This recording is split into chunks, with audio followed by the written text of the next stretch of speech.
everyone. Welcome once again to Mentoring Developers. Today, I have a very special guest all the way from Egypt. But before I tell you about him, I want to tell you what happened to him. It's very interesting. He is the first person from the Middle East who became a developer advocate, a trainer for a large multinational company doing Android development. Now, if any of that is something that you don't understand, stick around. You will find out. This is a podcast for you if you are a new developer, if you want to be a developer, and if you are confused and you don't know what to do, you come to the right place. So stick around. So, my guest today is Shady Selim from Egypt. Hi, Shady, how are you? Hello, how is everyone? How are you doing? We're all doing great over here, I am sure. And we want to know about how you became the trainer in Android at a very large company out of a country like Egypt.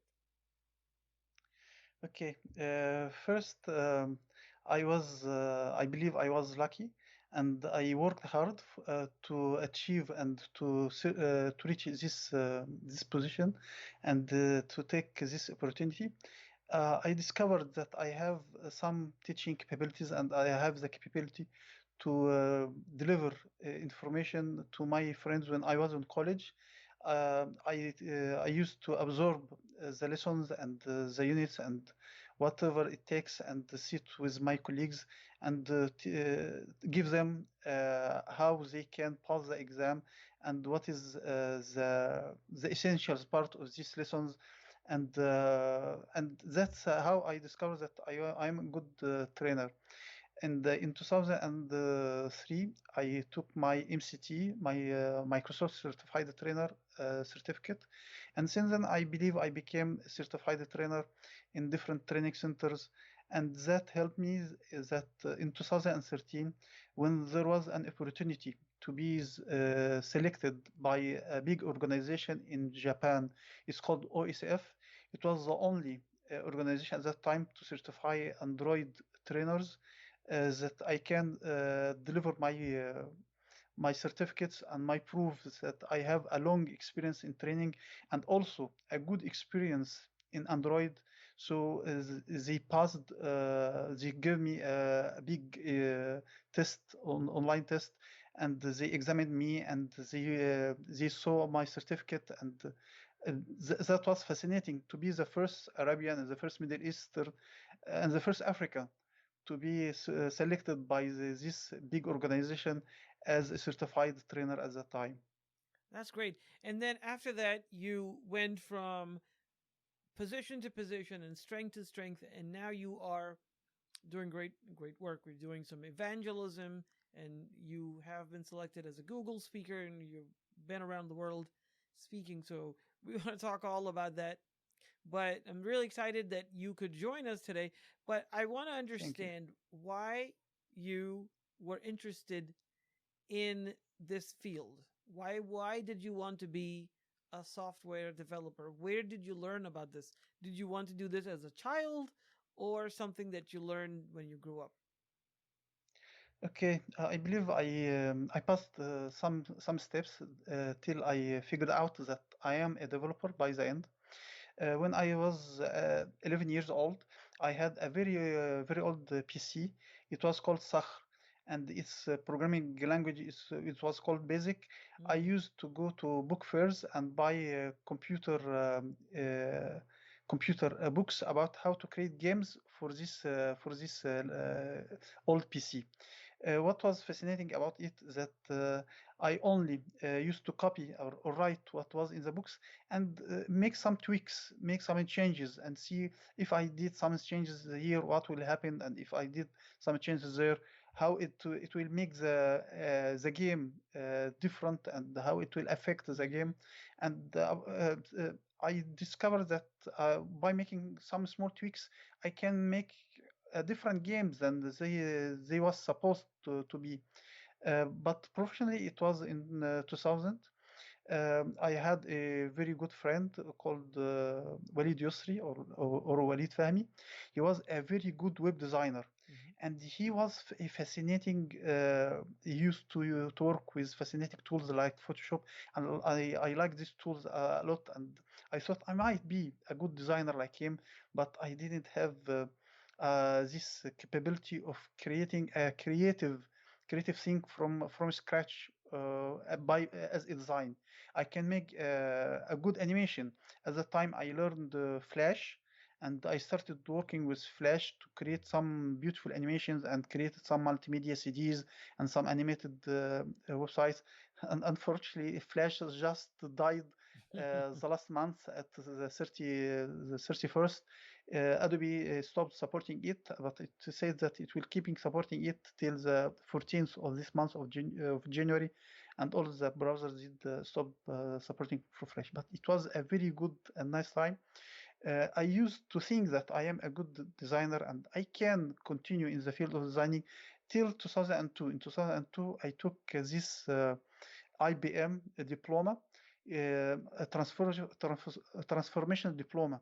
And in this course, I decided that I have a way to understand how the code works and to find the shortest path.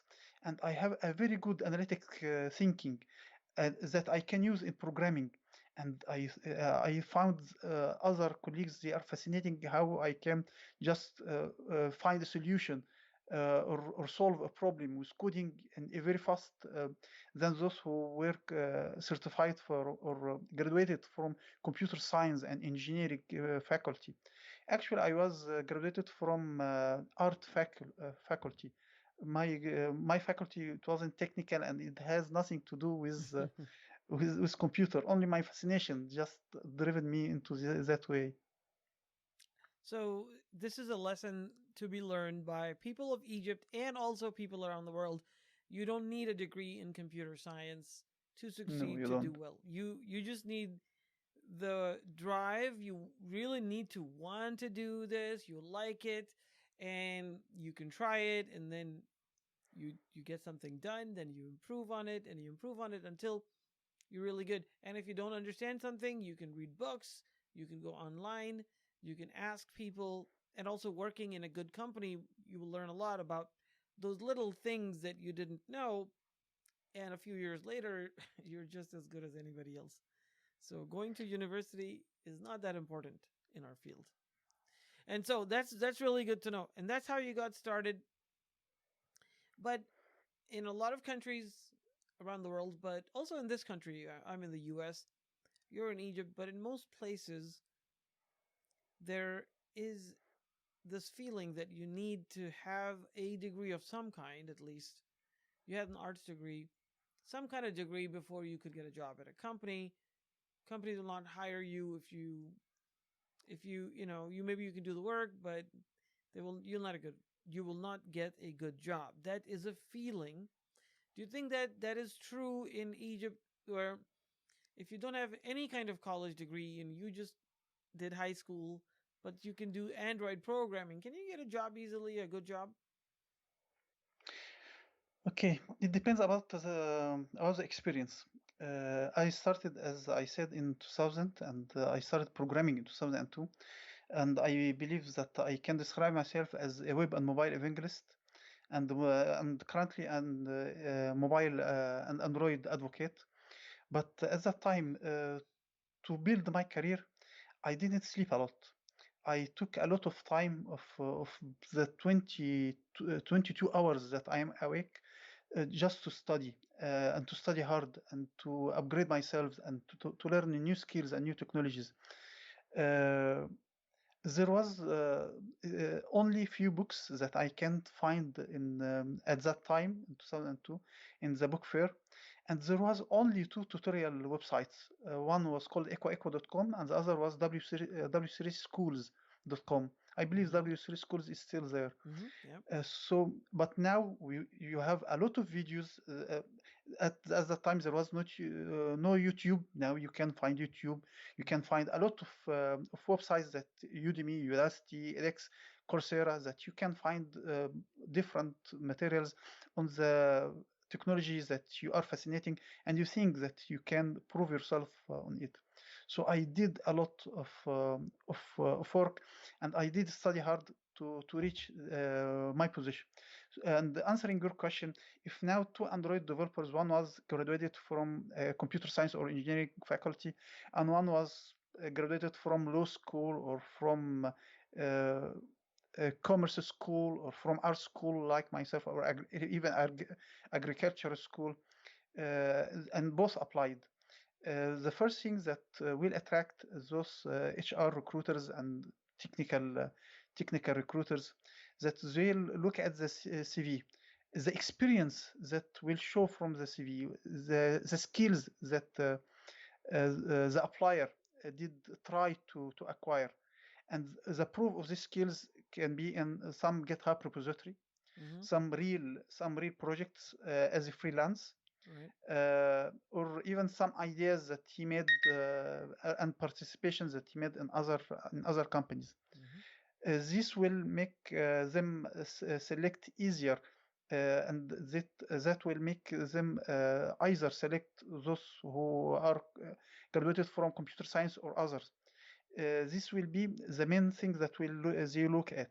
Then they will look at the education, because of course education will help Mm-hmm. people to understand more about this technology, to use this technology in a right way, not only using the technology but using it in the right way.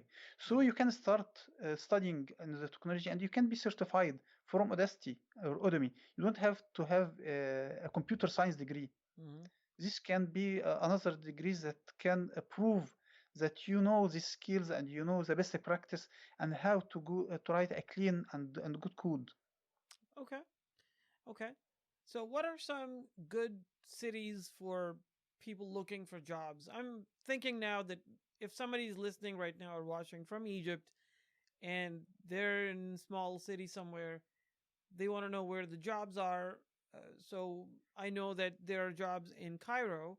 Cairo has a good startup ecosystem. I also know that Alexandria is the second largest city. So, I'm assuming that it has some companies as well, some jobs. But other than those two, are there any other places where you could find a job, a good job, a career in software if you're a new developer? Here in Egypt, as you mentioned, Cairo is a hub of the technology in Egypt, followed by Alexandria. There are some companies in Alexandria, but some other cities does have their fair, like Asyut and Minya. There are small companies, and Ismailia, they have some family or small companies that Mm, had been created there in Fayoum, I believe, and in Monofia. okay. These companies can be built in this city to attract the graduates from this city to work in Mm, these companies, and their work, because now internet made the whole world like a small town. mm, So these companies can work for all its project for other for other countries like Saudi Arabia or mm, United Emirates, or even now USA and Europe. If they got a good connection and mm, they prove themselves as a good companies, they can work for them.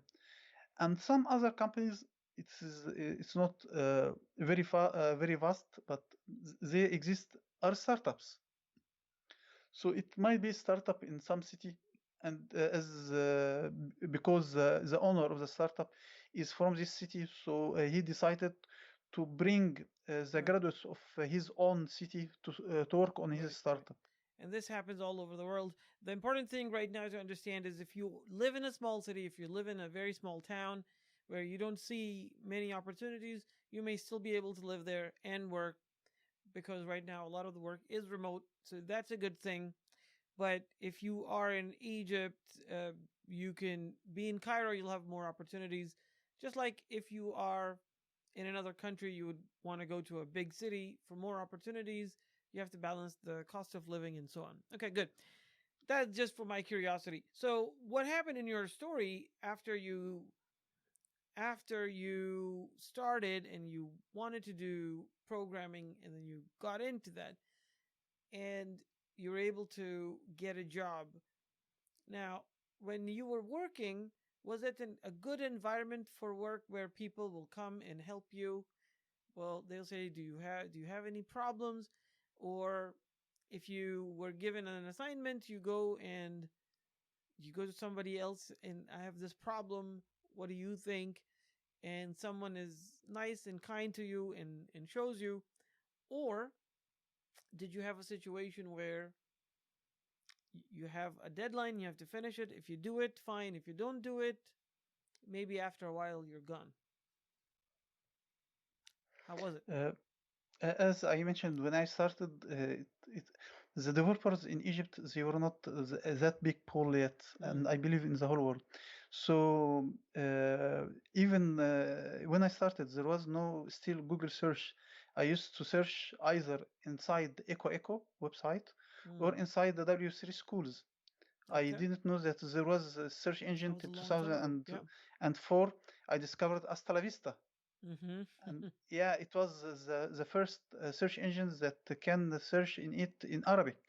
Right. Yeah. Then I discovered Google in 2005.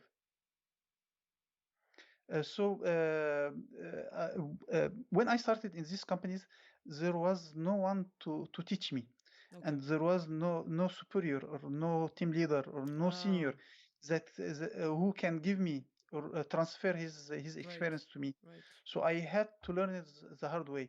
But Mm-hmm. I believe now everyone or new developers, they are very lucky that there are these technologies are now very Mm. old, and there are team leaders and their principals and their technical engineers, and there are many supportive personnels inside his company who can lead him to the right way and lead it and answer his questions and help him with his project. And I believe with that the code now is now more architect and is written in a better way Right. than when you used to start. When you used to start, it was it might be one page and it has the whole code in the whole application. Not right now. It's now architected and divided into different files and have tests for it to run this unit test and things like that. That's good. Things are improving. That's good. Yeah. So I want to know in Egypt, if you want to be a developer here in America, you can choose to pay money, and it's a good amount of money. You can choose to go to a code boot camp for 12 weeks, 15 weeks, 2 months, 3 months, that kind of a thing. And then you will work very, very much. And at the end, they will teach you some skills, they will give you some projects, and then you will start looking, and then within a few months you get a first job. That's the idea. A lot of people do that. Do they exist in Egypt, these code boot camps? First, our Ministry of Communication, they are doing their best to educate and to certify a lot of developers every year. As I mentioned that I've been Mm, in IBM scholarship. It mm. was in 2000. I didn't mention that it was a scholarship, but it was a scholarship Okay. from the Ministry of Communication and Information Technology in Egypt. It was in 2002, and there was ITI, Information Technology Institute Mm. in Cairo. I believe they were both graduating about 500 to 1,000 developer annually. And in the last 4 years, I believe in 2017, another institution which is called NTL, Next Technology Leaders. Mm. They also used to certify about 5,000 This is developer. done by the government.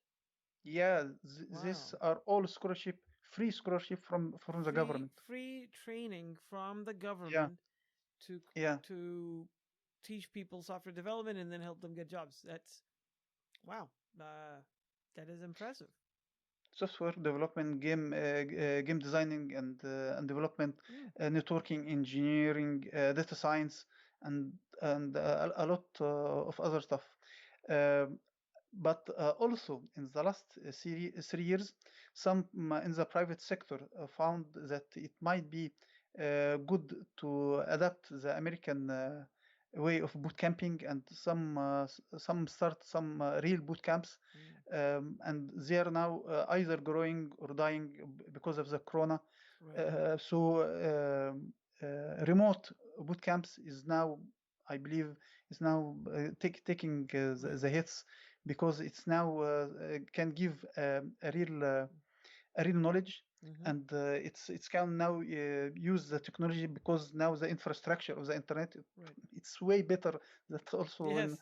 than when I started in Yes. 2000. Yes. I in this podcast I have interviewed people that have gone to those boot camps as students, also instructors who have taught and are teaching at those boot camps, and a lot of them are now remote, which is interesting because a lot of people like boot camps because of classroom environments, but they're remote. But the benefit of being remote is you could be anywhere.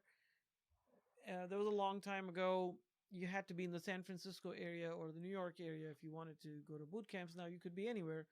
You could be in Egypt, or you could be in China, or you could be anywhere, and you could take a boot camp in any other part of the world if you could afford it. And if your government has a program for training people, yeah, you take advantage of this. This will never ever happen here. However, so moving on.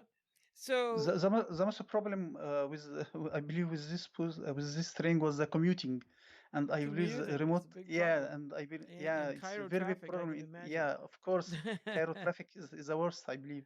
But I with this remote, they can just wake up and join this boot camp, or Yes. just finish their job, and then start joining the boot camp.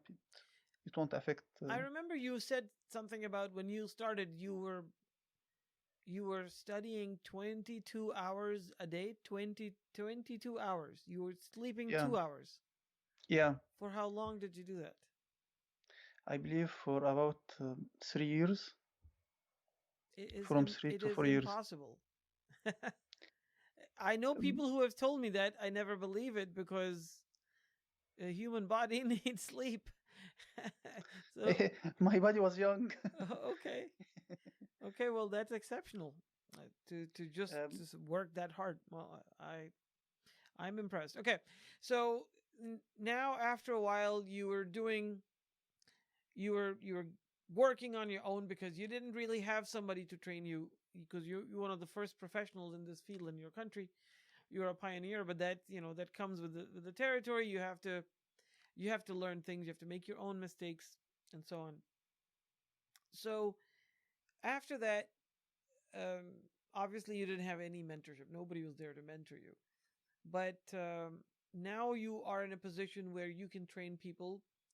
You can actually help people, and you can talk about technology because you are an evangelist. You are a trainer. You're also a developer. You do a whole bunch of things, and you're also a speaker. You were chosen as a Google speaker. First of all, I want to know what a Google speaker is. What does that mean? okay. That does mean that they selected me to accompany the Google team and join them in their journeys to other countries, to educate people about new technology from Google, especially about Android Mm, and Google Play Store. okay, so that's impressive. And you've traveled to other countries, and you're just go around and giving presentations, demos, things like that. Perfect. se- Sessions and Right. code labs. Right. Great. And if somebody's listening right now and they're like, "What is Android?" So if you are one of those people, that's okay. We'll tell you what it is. Android is a an operating system and a development platform for smartphones that was acquired by and then run by Google, which is a competitor to iPhone. So that's what that is. And the cool thing is about this new world of smartphones is you can actually build applications that run in these platforms, iPhone or Android. You can make an application, you can submit it to the gatekeeper, which is in the case of Android, it'll be Google, and they will approve it, and it'll go onto their platform, and people can search for it and find it and pay for it if there's money involved, and they'll take a cut, and you'll get most of that money. Or you could make an Android application for that is not for sale for money, but it is for corporations, like your bank. If you want to deposit a check, you may have an Android app that actually you can scan a check and it'll figure out if it's fake or not, and then you can do your banking through that. There's so many things, and I'm sure most people who are watching right now, they know what I'm talking about. But just in case we have kids watching or people who have not experienced that, I just wanted to make sure we explain this. Okay, so what is, in your opinion, the number one problem that new software developers face these days? What is the number one problem and what is the solution? They don't know from where to start, Mm. and they don't know if they will fit on this technology or not. Yeah, They've got a lot of questions, and they need someone to answer these questions. Is it something? Is there something they can do on their own to get around this problem, or the only solution is they have to find a mentor? The best solution is that they've got to try it firsthand by themselves, Right. because we as people, we are different from each other. We are not the same, and we have different capabilities that someone can be creative, as I said, like my friend Walid Fahmy, he is very creative in designing, but I couldn't be 50% or half his capabilities, but I have a very good ideas about doing great animations. And then I discovered my capability of design thinking, and about how to break the code into parts. And then I discovered also my capability about that I can reach people and make technology easy for them and make lessons easy for them. So they have to go outside their bubbles, and they've got to challenge themselves. Actually, what made me what I am today, that I don't challenge any other people. When I was looking to my friend Walid, I didn't challenge him to be like him. I was challenging myself, actually. So by challenging myself, I've been training myself harder. It's like make weightlifting. You got to challenge yourself. You don't have to challenge Arnold Schwarzenegger or the Hulk. No, you are challenging your capabilities. That now today you are going to do better lifting, or more repetition in your lifting. You are challenging your capabilities. As I mentioned, that's how I advance in technology. For example, I entered Android by challenge. I bought I used to have a Nokia mobile till 2012. I decided to buy my first Android device. It was Samsung Note 2. I was very fascinated about the operating system, and it was sleek and very different from my experience with Nokia. So there was a challenge from Samsung.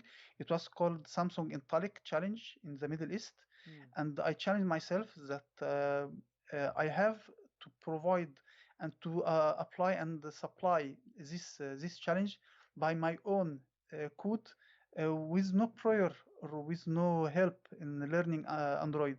I said that I've got to learn Android by myself. I've got to create an application that I can submit to this competition. And actually, I won a prize. It wasn't the first prize or the third prize, but it was the prize of participation. For me, that was enough. That in a short time period, I challenged myself, created an application, applied to the store, and I have about 30,000 downloads, which made Samsung send to me to attend their ceremony and give me this prize of participation. Wow. This is amazing. So, for people out there who are watching right now, so let's draw some lessons here. He was somebody who didn't have any help. He lived in a country where it was probably a lot harder to get into software. Probably the internet speeds will not be as good as we have here. Probably there's not as Till now. much money available. Probably there's not a lot of culture for technology, but he really wanted to do it himself. So he was introduced by accident and he looked at it and he goes, maybe I can do it and why not? So start reading books, start trying, failing, try and fail and try and fail. Don't give up. If you don't give up, you will succeed. And people who give up, and I'm looking at myself because I give up a lot after a while, because I try so many different things. And then I applied the principle of fail fast, which is okay, this is not worth it. I'm moving on. I do that sometimes. But if you really want something, you just have to just stick with it, especially when you're young and Shadi was you were doing it 22 hours a day. 22 hours a day. Most people can't even do it for 2 hours a day. um, so when I was in my 20s, I needed a good 8 hours, 7 hours, at least 7 hours of sleep to function. But yeah, I know people who have told me that they sleep very, very, very little. I kind of don't believe that, but maybe I should because maybe that's actually true. And so you used to drink a lot of coffee and tea. How did you stay up?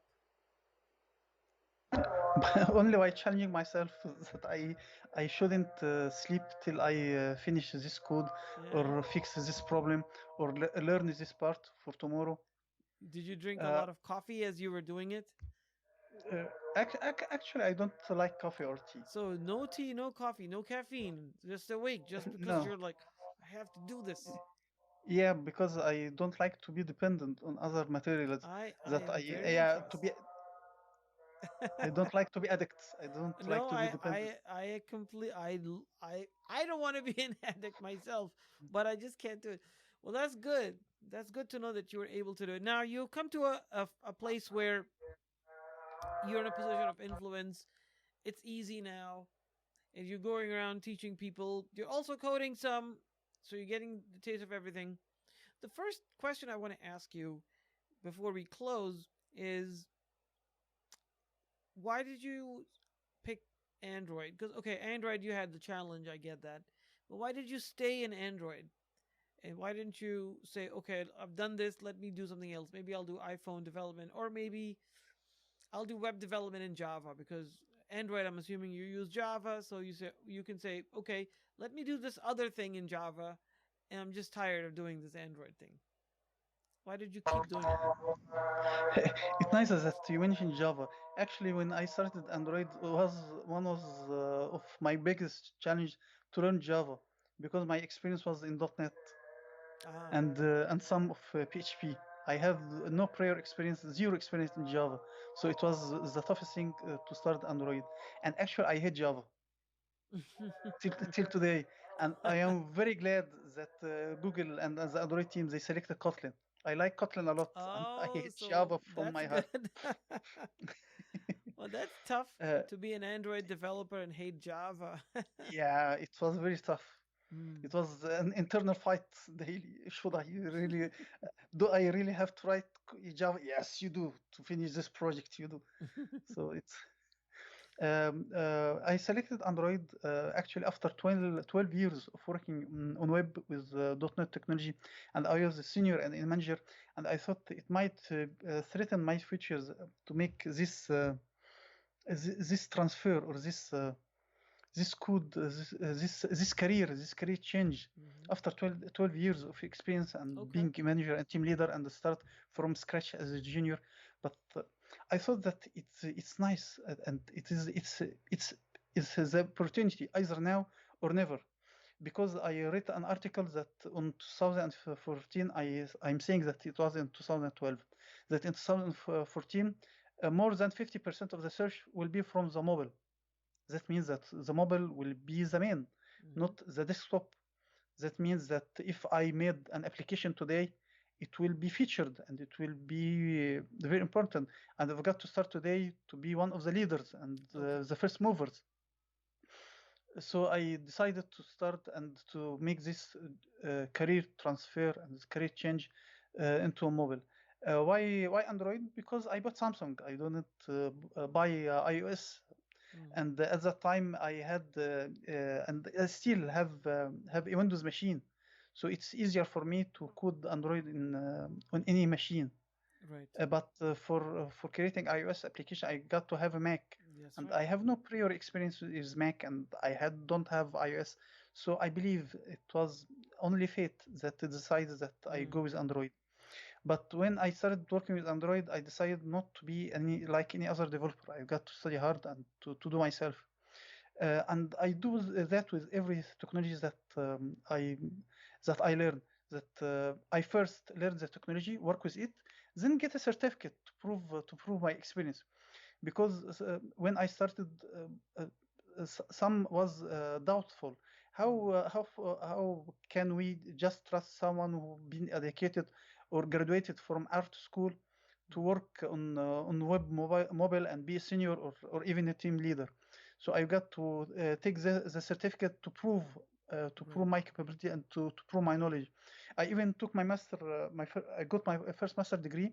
It was in computer science. It was in 2010. Even though my base major was in art, I took a master degree in computer science. Mm. And when I started working and going into the business world and to make a career shift to CTO or technical advisor, I decided to took an MBA to understand about the business more from a good source. And for Android, I took my Audacity course, Audacity Nano degree. Mm-hmm. It was in 2017, even though I started working with Android in 2012, also to prove my capabilities. And that was also a good thing that made Audacity trust me to be the first Middle Eastern physical trainer for Audacity. Wow. It was, yeah, So you were the first physical trainer for Android in Udacity because you did the nano degree and they need a representative. So opportunities open when you take initiative. If you're the first person to do something, you will have a lot of opportunities because behind you there are all these people that they don't have anybody to look up to. So you got this opportunity and you like to present and you like to be out in front. So you got these opportunities to train people, to teach people what you know. And that's just a wonderful thing. And the fact that you already had a bachelor's degree and you had experience, but you went and you got a master's degree in computer science while you were working, I think. You were working also. And then after that, you got an MBA because you said you wanted to be in management and higher positions. This is an incredibly hard thing to do. So I believe you now that you stayed up 22 hours because you have to if you're going to do all of that. And obviously, you're not human. So that's good to know. Okay, so oh, that's excellent. I would like to learn about what you're doing right now. Are you working on any project, anything interesting that you'd like to share with us? okay. Right now, I am in the middle of some project, but most of them have been stopped because of the coronavirus. Right. One of them is called Tarabeza. It's a booking application for restaurants that Mm-hmm. before I go to the restaurant and find that there are no table for me, I can just reserve my table from Trapeza before going down. It's like reserving for the doctor before Right, right. leaving to make sure that you got place. Yeah, Tarabiza. I think that means table in Egyptian Table. Arabic, right? That's, Yeah. so there's a tool, I think it's called Open Table, that does that Yeah. in here. So that's Y- good. So the good thing to know is that the world doesn't revolve around America and Germany and England. There are other countries with millions and billions of people that need services. So this service didn't exist in Egypt. Probably if you can make it in Egypt, you can also apply, or you can also have other Arabic users maybe in the Gulf or in other parts of the world where they could use it, because I'm assuming this is in Arabic. Am I right? Yeah. The language for this app is in Arabic. Okay, Yeah. so this was great. And so I want to inspire those people who live in smaller countries, who speak different languages. You can have a very natural experience for the people of your country or people around you, but you can just take the concept from a very popular app and customize it. Of course, that sounds simple and it sounds big, but people are doing it right now. And I know about a lot of these apps in a lot of different countries where they're sort of localized version of a big brand. And sometimes those big brands buy those little brands. So if you have a bunch of friends and you have the talent and you have the drive, you could make something together. Just make something and put it out there. And with these app stores available on these platforms, it's very easy to find an audience. Back in the day, along many years ago, when I started programming, my biggest problem would be, okay, I can make an app, but how do I sell it? I have to now find a publisher, like a book publisher. There are software publishers, and you have to print them in CDs. This is a thing. Or if you're selling it, then you're shareware. People are just gonna copy it. That was a thing. Now there is a whole ecosystem you can just plug into that. So that's super exciting, and I would love to do that. And I'm not an Android developer, but if I could, I would be building a lot of apps all the time. But I'm very excited that there's all of this opportunity available for people who live in the Middle East, who live in Asia and Africa and all these other countries, and who have emerging markets. So a lot of opportunity that's already exhausted here in the US and North America in general, in Europe. A lot of apps, a lot of programs, a lot of services already exist. But if you live in one of those countries where they may not exist or they may not be very sophisticated, you have the opportunity to just completely upend the apple cart and do something that will replicate the success of your American counterparts where you are. So that's super exciting. Now, before we leave, Shadi, it was so nice to meet you and talk to you, and I'm sure that a lot of people will benefit from our discussion here. How can people get in touch with you if they want to ask you questions, or if they want advice? Is there a way to get in touch with you? Is there something that you are maybe offering them, maybe a course or something that they can take from you? Anything like that? Okay. You might think that, or you might mention something like, I was a Superman for staying up for 22 hours per day for about 3 years to learn hard. But one of the problems was that I am not the smartest one around. My brother was very smarter than me, so I thought that to overcome this problem, that I'm not the smartest one, I've got to do double the effort that he is doing. Mm-hmm. So I've got to try hard and to train myself hard to reach the position, or to reach my the position of my imagination. That's why I was working hard. It was like a bulb. Some bulbs might be 30 watt, and some bulbs might be 60 watt, and some bulbs might be 90 watts. But if this 60 watt kept himself tidy and kept cleaning itself daily and practicing, it will be always brightening as 60 watt. But if those 90 watt they became clumsy. They didn't manage themselves well. They didn't manage to clean themselves well. They will have dust, and the dust will affect their illumination quality, and will look like they are 30 watt, even though they are 90 watt. Mm. So even though if you think that others are smarter than you, I read a lot of articles that some people they thought that they couldn't continue in computer science and they selected the wrong degree, and now they are writing the compiler of the Kotlin Mm. itself in JetBrains. They thought that they won't survive and the others are smarter than them and they selected the wrong field. But now they're holding big position and very important position, and all us the developers are depending on them. Right. So That's. invest in yourself, trust Mhm. yourself, challenge yourself, and I believe you will reach wherever you want to. This is great advice for me, also for our listeners. So thank you, Shadi.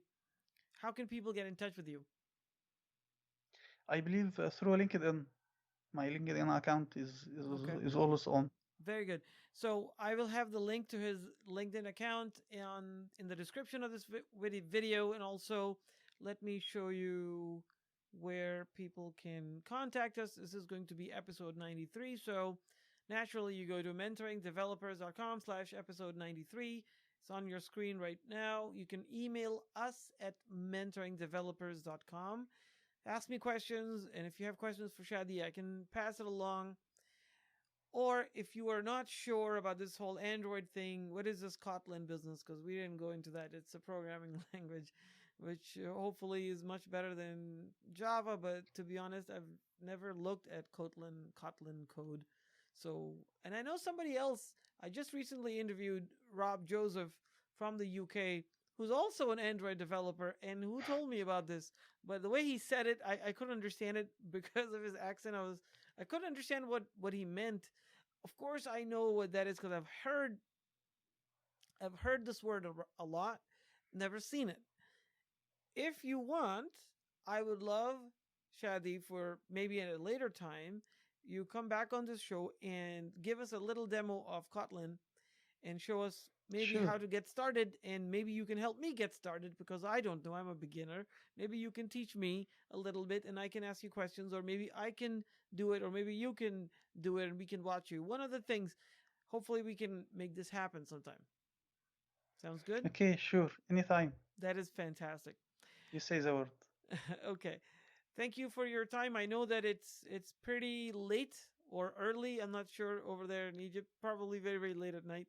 So I thank you for your time, and You're hopefully welcome. we'll have you back on very soon to show us a little bit of Kotlin and Android development. So this has been a great show. I'll see you guys later. Bye for now. For show notes and transcripts, visit us at mentoringdevelopers.com.